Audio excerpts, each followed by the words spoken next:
Hi, welcome back. This is part 3, and we're going to talk about the things that I miss now that I have relocated back. But these things are in the United States of America. Number 1, my friends.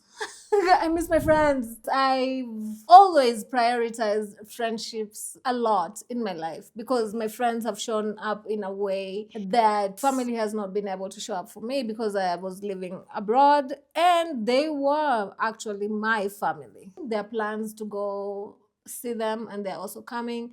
And I also have some business trips to go back to the United States of America. So I think I'll be able to handle that. It's just the frequency. It used to be a lot more, but not here. The one thing I miss most about my friends is the fact that they could call me for some conference, some seminar, anytime, and I could show up. Now they can't do that. They would not even be able to tell me, hey, let's meet for dinner or let's meet for lunch just to catch up to make sure, or they can come visit me at my house.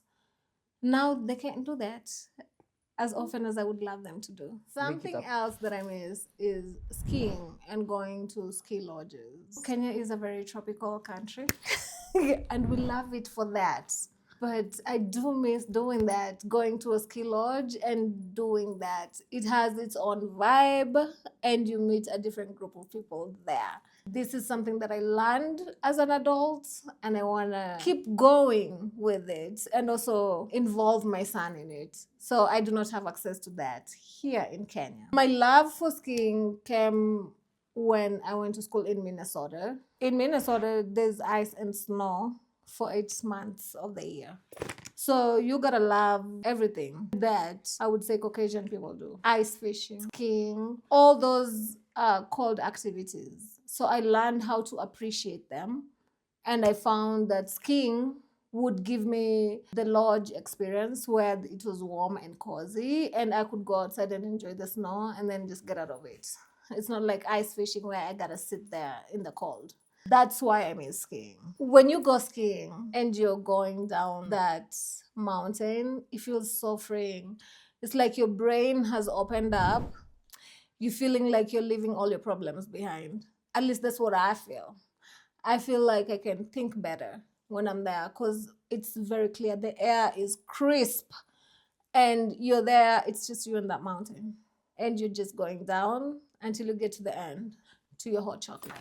I also miss going to rallies and things that we can talk about, policies, and actually calling my representative every single day. And they would pick up and listen to me. And this is a politician who's representing me. A representative is like, I think, an MP here. So if I was disgusted about something they're doing, or even very much disappointed about something that is happening, I would call them.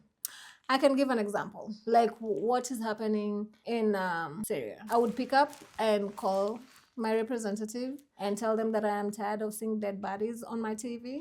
I don't want to see anybody's children or anybody's family member because I wouldn't want my child on TV that they're dying without limbs. Or if they vote for something in the Senate that I do not agree with, I would call them. There's that freedom of expression where you have access to these people. Here, it's not that apparent. So I would call them every single day without fail if something was very disappointing to me. The other thing I also miss is Amazon Prime. Oh my Lord.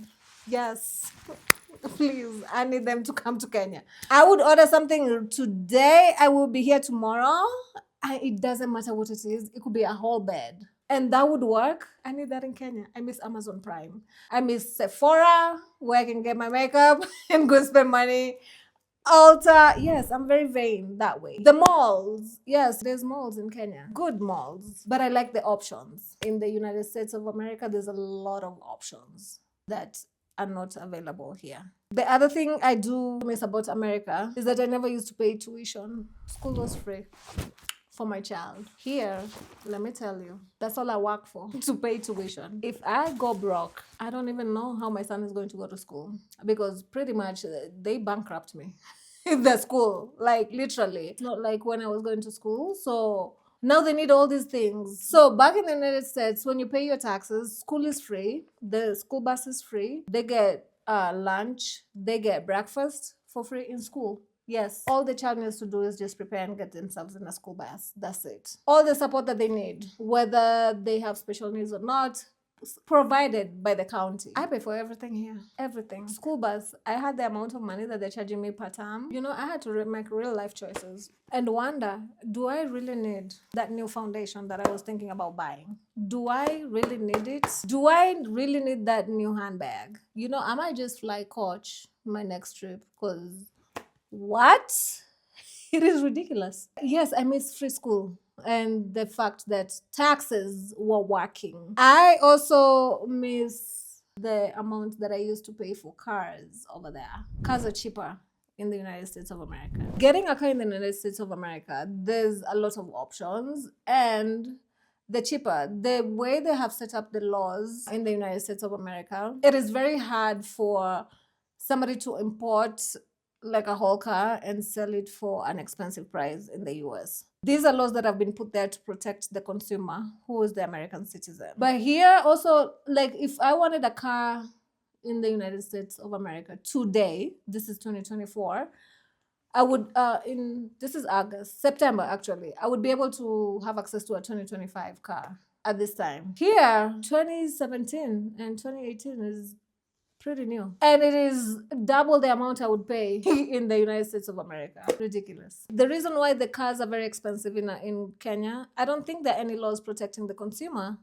here in Kenya. Kenya is a big market. This can be negotiated with another country or even import it in parts and then assemble the car here. That would provide jobs and also make everything cheaper because you're buying it here. The other thing that I also miss the most is access to the rest of the world. Not even the rest of the world, even access to America. America is big. That's a whole continent. I was able to see several states. So you can travel for cheaper and see and experience different things because you can drive everywhere in America. Because the roads are good and you know everything is the interstates are just amazing. Here I think I don't know if I can drive everywhere in Africa and the road situation how it looks like, but yeah, vacationing in America could be cheap if you try and stay within United States of America. Something else I would miss because you'd have different experiences and you don't need to leave the country. And even if you choose to leave the country, there's a lot of other countries that are around America. You don't need to go very far. Yes, I have told you everything that I miss. But would I take it back? If the cost is me moving back, no. I will still keep my Kenya and stay here. And although I miss all those things, I'm also looking forward to having new experiences and also learning how I can, you know, curb my shopping addiction. Maybe this is where we will have a new understanding of what a budget is. Because, you know, we've been fighting and tussling on that word. However, Karma, I would say I do not regret anything at any point, and I do not regret this move at all. Thank you so much for watching, and if you have any questions, leave them in the comments below. I will be more than happy to answer them. Till I see you next time, stay well.